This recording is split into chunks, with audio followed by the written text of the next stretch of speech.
La bibliothèque universitaire de Dakar, inaugurée en même temps que la faculté de lettres et sciences humaines en novembre 1965 par Léopold Sédar Senghor, traduit sa volonté de mettre la lecture au cœur de l'enseignement supérieur.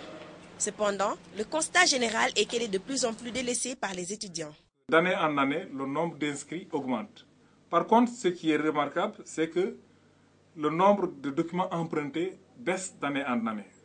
En 2009-2010, il y a 116 000. 2010-2011, il y a 112 000. 2011-2012, c'est 96 000. Ce qui veut dire que les gens lisent de moins en moins. C'est uniquement quand ils ont quelque chose au programme qu'ils viennent consulter les documents à la bibliothèque universitaire.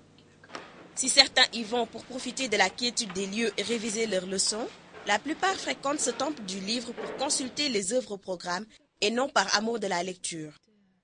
La lecture me permet de compléter mes cours parce qu'ici à l'université, on donne juste l'intitulé du cours et surtout au département d'histoire. Après, c'est à nous de compléter les cours. Et ça, c'est juste la lecture qui peut nous l'apporter. Il n'y a rien d'autre. Pour remédier à ce désamour entre le livre et l'étudiant, les autorités académiques prennent des mesures incitatives. Nous avons mis en place une stratégie de communication en direction des publics cibles de la bibliothèque universitaire. Alors, c'est le système de numérisation de toutes les publications académiques, toutes les thèses, les mémoires qui sont publiées à l'université.